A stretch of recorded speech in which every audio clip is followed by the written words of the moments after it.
This is part 3 of Judaism and Catholicism, 1,000 Years Together. I just ate a lamb sandwich and had a glass of wine and was talking to my dad about politics. And of course, he's so obsessed with Trump. Whenever I say, well, you know, J.D. Vance and Peter Thiel and Rupert Murdoch just all met together.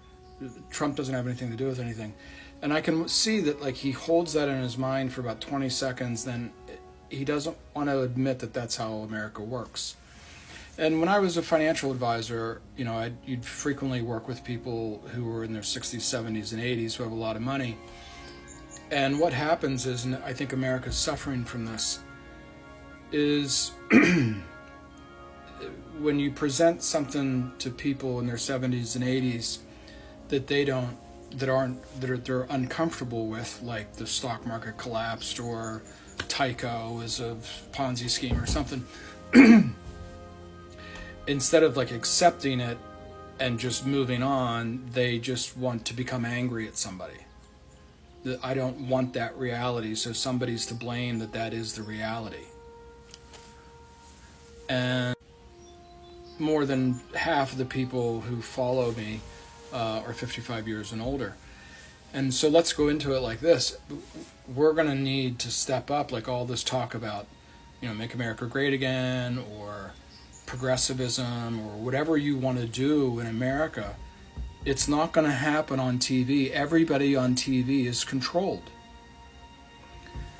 And then we, for some reason, are unable to fight back. Princeton did a very lengthy study of the American political system and concluded that it's not a democracy.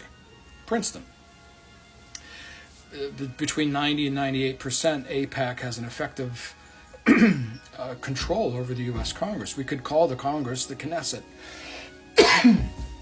This is the reality of the American situation. Whether you want to say, in the Anti-Semitism Act, it's almost illegal to describe conspiracies related to Judaism.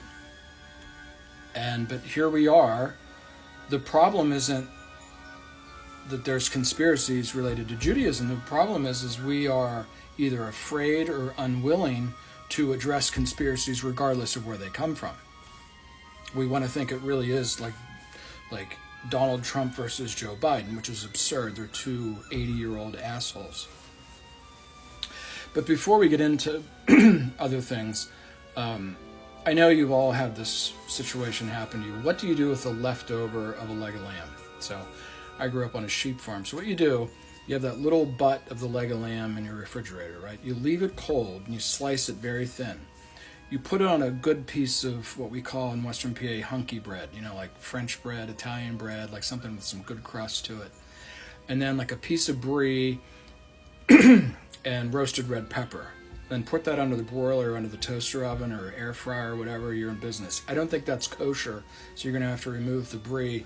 Just use the red pepper. For some reason, red pepper and lamb really go good together.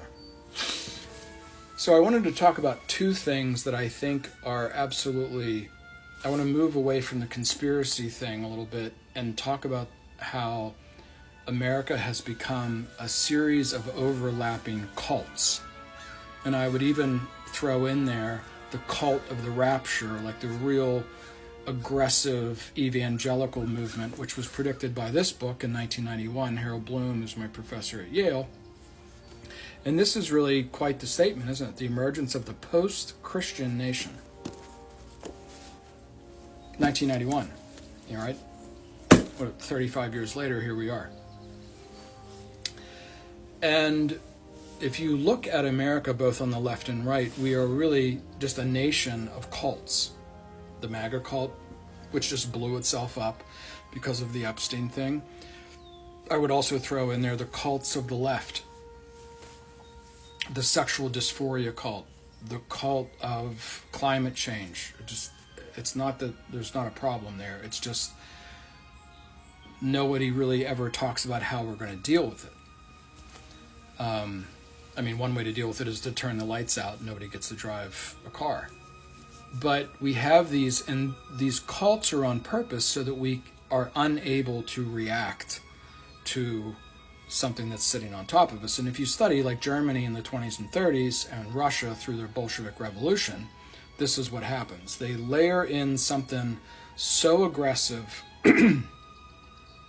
so mind-controlling that, like, I think there was a Ukrainian 8-year-old little girl that turned in her grandfather for hoarding grain so that the family wouldn't die, and they executed him, and she became a national hero and would run around and do these things for having her grandfather executed.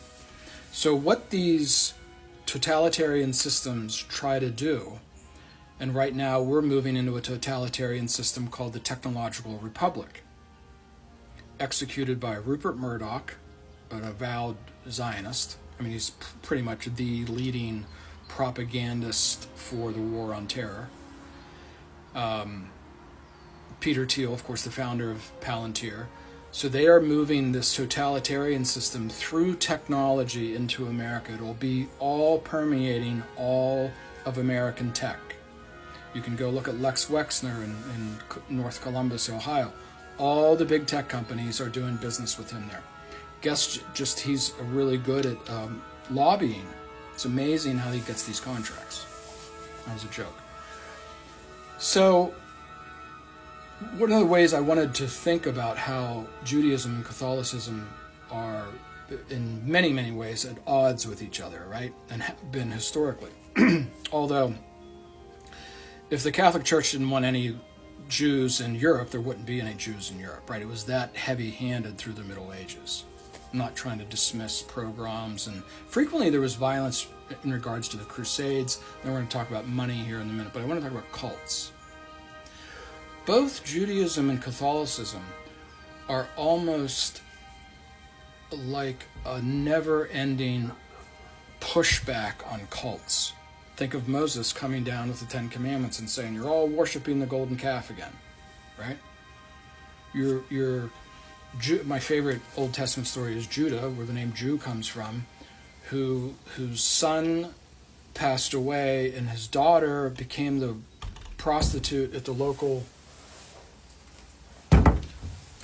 pagan temple, and he went and like serviced her, and then realized, sort of like an Oedipus kind of a thing, that he had slept with his son's wife. And it's an excoriation of how even the best of Jews can, like, go the wrong way or get caught into the cults of the Canaanites or this people or this people or this people. The Old Testament is just filled with exile and cross-cultural problems and cults replacing the cult of Yahweh, which is the Jewish faith. In the Christian tradition, you have Augustine and just go on. I mean, Augustine referred to the pagan gods as the gods that lied. Okay? And Rome was just completely overrun, just like America today, with all these Eastern mystery cults. Cooper called them, Mystery Babylon. They're sex and death cults. Masonry. The LDS Church has a powerful sexual, proclivities to it. You might say the evangelical church, which is now like this rapture-based church, is this kind of cult of almost like a space travel, like they're going to be sucked up into this thing. So both Judaism and Catholicism can sit in that space and say, this is where it goes wrong. The other place is in the legal background. But before I get away, I want to get this done. We are going to go through a financial turnover a lot like the Renaissance. Usury was illegal for Christians until the Renaissance, and only Jews could lend money. This is another reason why these two groups have to come together, because America is going to go through the Great Reset, the Genius Bill, everything I've described to you for 4 years is happening. And instead of exacerbating the situation, and of course we know that, like, if you look at the American financial system, it's just all Jews everywhere. I'm not going to play upon that, but I'm trying to go the other way and say we have to deal with over $100 trillion in debt and what to do about it.